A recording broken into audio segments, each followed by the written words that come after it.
Sekba-sekbi angka 12 di dalam Alkitab. Angka 12 memang memiliki keunikan tersendiri.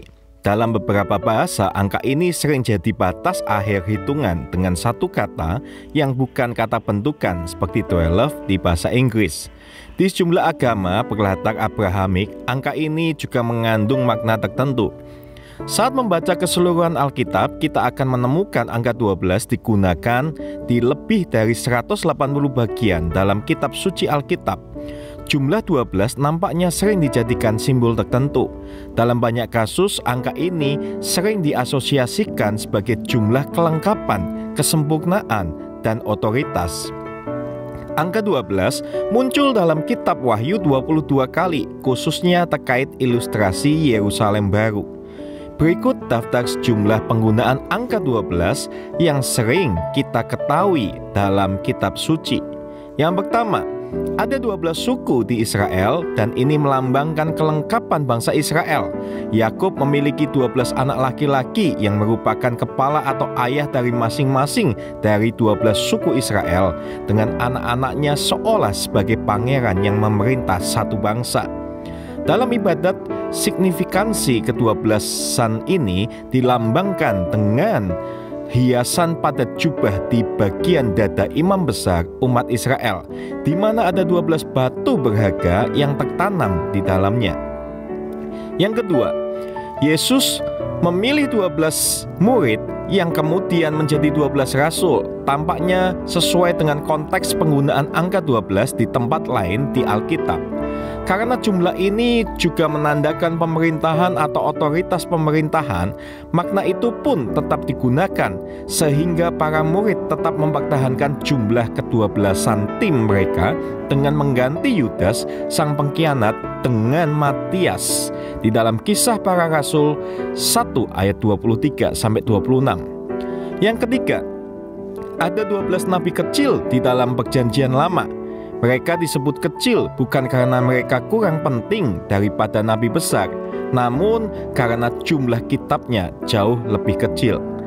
Yang keempat, ada 12 kitab sejarah dalam Alkitab, yaitu Yosua, Hakim-Hakim, Rut, 1 Samuel, 2 Samuel, 1 Raja-Raja, 2 Raja-Raja, 1 Tawarik, 2 Tawarik, Ezra, Nehemia, dan Esther. Yang kelima, ada 12 roti persembahan tetap di atas meja emas dalam Imamat 24 ayat 5. Yang keenam, ada 12 penjelajah atau mata-mata yang dikirim ke tanah Kanaan, Bilangan 13 ayat 23. Yang ketujuh, Salomo memiliki 12 administrator di kerajaannya, 1 Raja-Raja 4 ayat 7. Yang kedelapan, ada 12 orang yang meletakkan 12 batu untuk membangun sebuah monumen bagi Tuhan, Yosua 4 ayat 3. Yang kesembilan, kitab Tawarik berisi nama 12 imam besar.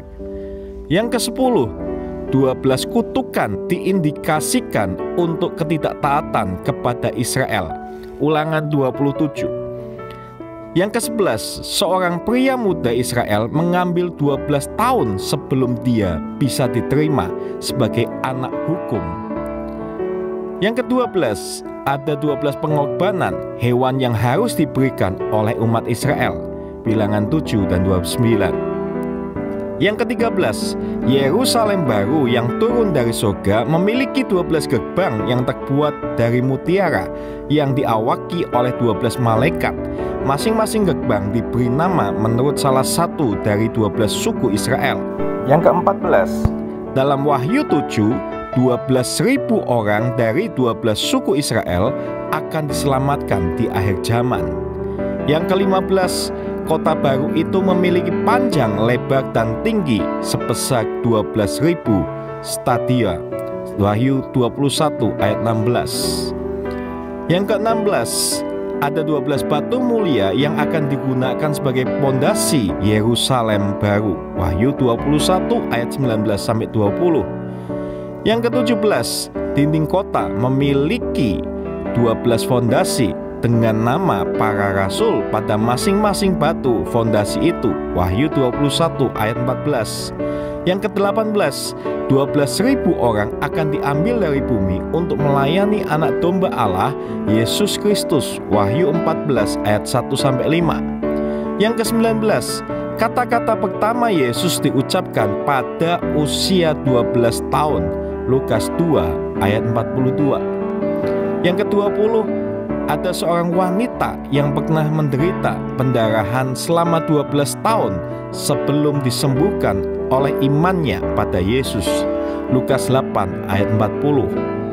Ada banyak ayat signifikansi lain yang terkait dengan angka 12 yang akan terlalu banyak jika disebutkan dalam konten ini. Namun agaknya contoh-contoh di atas cukup untuk menyimpulkan bahwa kitab suci sering menggunakan angka ini untuk menyimpulkan hal yang merupakan wewenang memerintah, kelengkapan atau kesempurnaan, dan wewenang yang diberikan kepada manusia oleh Tuhan.